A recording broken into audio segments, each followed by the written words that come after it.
안녕하세요, 여러분. 행복 해결사 윤나인 TV. 돈으로 행복을 살 수 없다면 혹시 돈이 부족한 건 아닐까? 라는 말 혹시 들어보셨나요? 들어올 돈은 적고 나갈 돈은 많은 우리 중년의 시기에 경제력은 참 중요한 부분인 것 같아요. 그래서 이번 영상에서는 중년의 재물복 늘리는 방법에 대해 준비했습니다. 재물복을 불러온다는 미신과 재물복을 가져온다는 음식, 그리고 풍수지리까지 생활에 접목할 수 있는 내용으로 준비했으니 재밌게 봐주시고요. 행복한 삶을 위한 영상을 원하신다면 구독과 좋아요도 잊지 마세요. 그럼 빠르게 출발합니다. 재물복과 관련된 전통적인 미신들은 여러 문화에서 다양하게 존재하는데요. 오늘 영상에서 몇 가지 소개해 드릴게요. 첫 번째, 색상입니다. 재물을 불러오는 색, 바로 흰색과 금색이에요. 이 두 색상은 재물복을 상징하는 색으로 일상에서 활용한다면 재물 운이 상승한다고 하는데요. 그중 흰색은 순수함과 깨끗함을 상징해요. 이런 특성 덕분에 부정적인 에너지를 제거하고 긍정적인 에너지를 끌어들이는 데 도움이 된다고 여겨져요. 흰색은 새로운 시작을 의미하기도 하죠. 재물복을 높이기 위해 새로운 기회를 맞이하고 싶을 때 흰색을 활용하는 것이 좋은데요.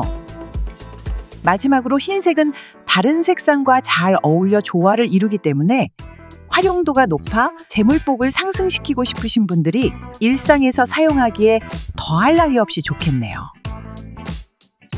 빠르게 금색도 알아볼게요.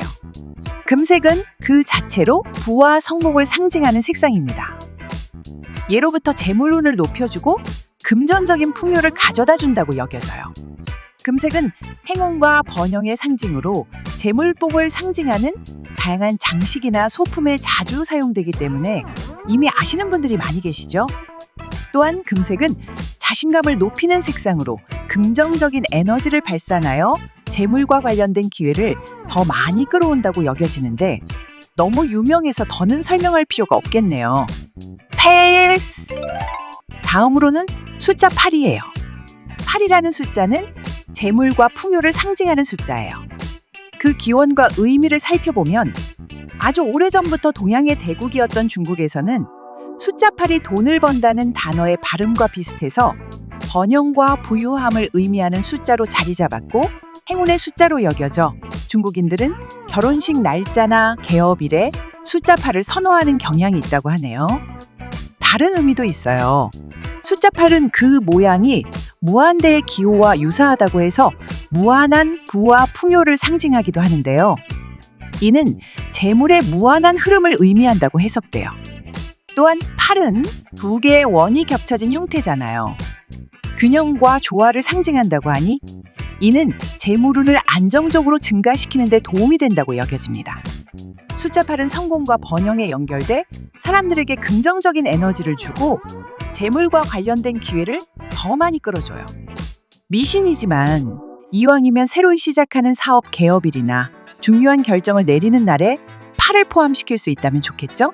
포함시킬 수 없어도 미신일 뿐이니 크게 믿지는 마세요. 마지막으로는 재미있는 미신 하나 소개해 드릴게요. 바로 소금 뿌리기입니다. 엥? 웬 소금? 하신 분들 계시죠? 한간의 미신에 따르면 부자의 집에 가서 소금을 뿌리면 재물이 나에게 온다는 미신이 있다고 하네요. 부자의 에너지를 받아들이기 위한 행위로 여겨진다고 하는데 재미는 재미일 뿐 오해하지 말자. 다음은 재물복을 불러오는 음식에 대해 이야기해 볼게요. 우리가 알고 있는 여러 가지 음식 중에 재물운과 관련 있는 음식이 따로 있다는 사실 아셨나요? 몇 가지 소개해 볼게요. 첫 번째는 바로 떡이에요. 떡은 예로부터 복을 기원하는 음식으로 여겨져 왔죠. 특히 명절처럼 1년 중 큰 의미를 담은 날에 떡을 만드는 풍습은 아주 오래된 전통인데요.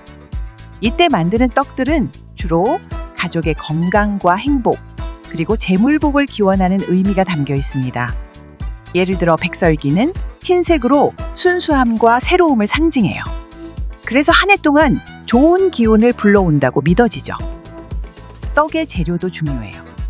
떡을 만드는 재료인 쌀은 풍요와 번영을 상징하거든요. 그래서 떡을 통해 쌀의 기운을 받아 재물복을 기원하는 것이죠. 특히 떡에 들어가는 팥은 부정을 쫓고 재물복을 부르는 역할을 한다고 알려져 있어서 팥소가 들어간 떡도 재물복을 기원하는 음식으로 추천합니다. 떡은 그 자체로 아름답고 색깔과 모양도 다양하잖아요. 시각적, 미각적 즐거움을 주고 먹는 사람들에게 긍정적인 기운을 불어넣어주는 역할로 손색이 없답니다. 생선도 빼놓을 수 없죠. 생선은 한국 전통 음식에서 재물복과 깊은 연관이 있는 중요한 음식 중 하나예요. 생선은 물고기가 많다는 의미에서 풍요를 상징해요. 물속에 살아가는 생선들은 수가 많고 다양하기 때문에 재물과 복이 가득하다는 의미를 내포하고 있습니다. 팁을 하나 드릴게요. 생선을 요리하실 때는 생선의 머리를 위로 두고 요리하는 것이 좋습니다. 이렇게 하면 생선이 상승하는 기운을 갖게 되고 재물운이 잘 들어온다고 믿어져요. 팁 하나 더 드릴까요? 조기나 고등어와 같은 생선은 더욱 재물운과 관련이 깊어요.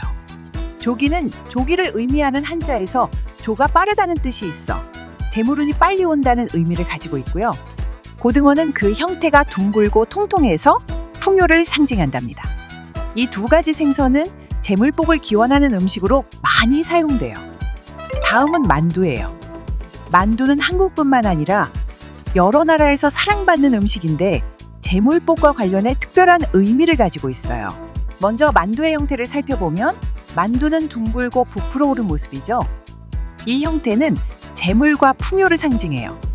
만두가 부풀어 오르는 모습은 마치 재물이 가득 찬 것처럼 보이기 때문에 재물운을 기원할 때 많이 사용되는 음식이랍니다. 과일 중에서는 귤이 있어요. 귤은 금과 발음이 비슷해서 행운과 재물을 상징하는 과일로 알려져 있어요.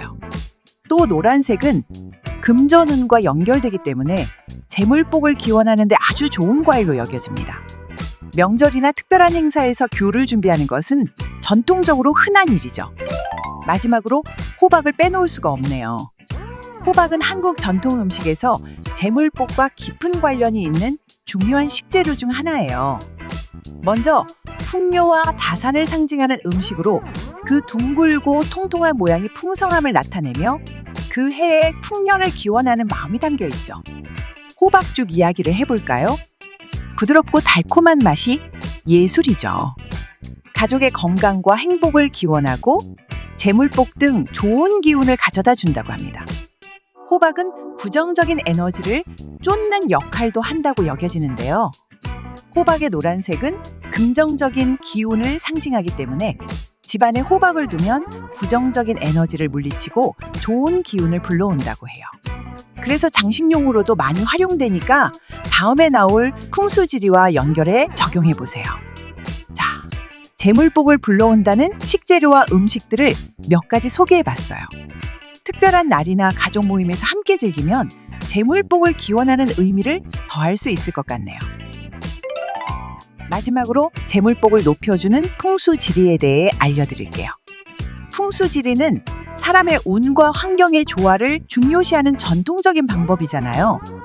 특히 재물운을 높이기 위한 몇 가지 원칙이 있으니 함께 알아볼게요. 첫 번째로 집의 입구를 잘 관리하는 것이 중요해요.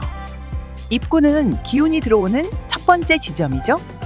입구에 흙이나 먼지가 쌓이지 않도록 하고 깨끗하게 정돈되어 있어야 해요. 당연한 얘기지만 그래야만 좋은 기운이 잘 들어올 수 있어요. 밝은 조명은 긍정적인 에너지를 끌어들이는데 큰 역할을 해요. 입구에 충분한 조명을 설치하면 어두운 느낌이 사라지고 따뜻한 분위기를 만들어줄 수 있어요. 특히 자연광이 잘 들어오는 창문이 있다면 그 공간을 최대한 활용하는 것이 좋습니다. 입구의 장식도 중요해요. 긍정적인 에너지를 불러일으킬 수 있는 소품을 활용하는 것이 좋습니다. 예를 들어 환영하는 느낌을 주는 작은 화분이나 따뜻한 색상의 그림을 걸어두면 좋습니다. 또한 복주머니나 불을 상징하는 장식품을 두는 것도 재물운을 높이는 데 도움이 될 수 있어요. 입구의 문은 기운의 흐름에 큰 영향을 미치기 때문에 문이 잘 열리고 닫히는지 확인하고 문이 삐걱거려 기운이 잘 통하지 않는 건 아닌지 한번 확인해 보세요. 두 번째는 거실과 주방의 배치입니다. 이 두 공간 역시 풍수지리에서는 집안의 중요한 역할을 하는 곳으로 보기 때문에 어떻게 배치하느냐에 따라 재물 운에 큰 영향을 미칠 수 있어요. 먼저 거실에 대해 이야기해 볼게요. 거실은 가족이 모이고 소통하는 공간이잖아요. 그래서 거실은 넓고 밝은 느낌이 들어야 해요. 거실의 중심에는 큰 가구를 두지 않는 것이 좋습니다. 너무 많은 가구가 있다면 공간이 좁아 보이고 기운의 흐름이 방해받을 수 있거든요. 소파나 의자는 벽에 붙여서 공간을 최대한 활용하고 중앙에는 여유 공간을 두는 것이 중요해요. 주방은 재물과 직접적으로 연결된 공간이라서 이상적으로는 주방이 집의 앞쪽에 위치하는 것이 좋습니다. 이렇게 하면 재물이 잘 들어온다고 여겨지죠. 만약 주방이 뒤쪽에 있다면 주방의 위치를 바꾸기는 어려우니까 주방의 활용을 최대한 높이는 방법을 찾아야 해요. 보완할 수 있는 방안으로는 주방에서 사용하는 색상을 추가해 보는 거예요. 따뜻한 색상. 예를 들어 노란색이나 오렌지색은 활기찬 에너지를 주어 재물운을 높이는 데 도움이 된답니다. 식기나 소품 등에 활용하면 좋겠죠? 세 번째는 식물의 배치인데요. 풍수지리에서 식물은 기운을 좋게 하고 재물운을 높이는 데 큰 역할을 해요. 특히 금전수 같은 식물은 재물과 불을 상징하니까 적극적으로 활용할 수 있답니다. 식물의 수량과 배치에 대해 이야기해 볼게요. 풍수지리에서는 식물을 3개나 5개 혹은 8개 배치하는 것이 좋다고 여겨져요. 특히 8개는 재물운과 연결된 숫자라서 금전수 같은 재물과 관련된 식물을 8개 두면 더 좋다고 하네요. 식물의 형태도 중요해요. 둥글고 부풀어 오른 형태의 식물이 재물과 풍요를 상징해요. 그래서 금전수 외에도 둥근 잎을 가진 식물이 좋아요. 예를 들어 페퍼민트나 호야 같은 식물들도 좋은 선택이 될 수 있어요. 식물의 위치는 집안의 입구 근처나 거실, 주방처럼 사람들이 많이 다니는 공간에 두면 기운이 잘 흐르면서 재물운을 높여줄 수 있어요. 네 번째로는 거울의 활용이에요. 거울은 풍수지리학에서 중요한 역할을 한다고 잘 알려져 있죠. 위치에 따라 공간을 넓어 보이게 하는 효과도 있지만 좋은 기운을 반사하고 불필요한 부정적인 에너지를 차단하는 역할을 해요. 따라서 좋은 기운을 반사해야 하므로 집안의 밝은 공간에 두는 것이 좋아요. 예를 들어 거실이나 식탁 같은 곳이요. 주의할 점은 거울이 입구를 향하고 있으면 외부에 좋은 기운이 들어오는 대신 밖으로 나가버릴 수 있으니 입구에 거울을 두는 것은 피하는 것이 좋아요. 마지막으로 거울을 꼭 정기적으로 닦아 관리하세요. 먼지가 쌓이면 기운이 흐르는데 방해가 되니까요. 깨끗한 거울은 깨끗한 기운을 반사하게 되고 그만큼 재물운도 더 잘 들어온답니다. 풍수지리에서는 흰색과 금색 외에도 녹색이 집안의 기운을 안정시키고 다른 여러 요소들과 조화를 이루어서 재물운 상승에 좋은 색상이라고 여긴다고 하니 참고하시고요. 자, 오늘 준비한 영상은 여기까지예요. 재미로 보는 미신부터 재물과 복을 가져다 준다는 음식과 풍수지리까지 알려드렸는데요. 다음번엔 더 흥미롭고 도움되는 영상으로 찾아올 테니까 구독과 좋아요 잊지 마시고요. 재물운과 관련된 이야기가 있다면 여러분의 소중한 경험도 댓글로 남겨주세요. 그럼 다음 영상에서 만나요. 안녕!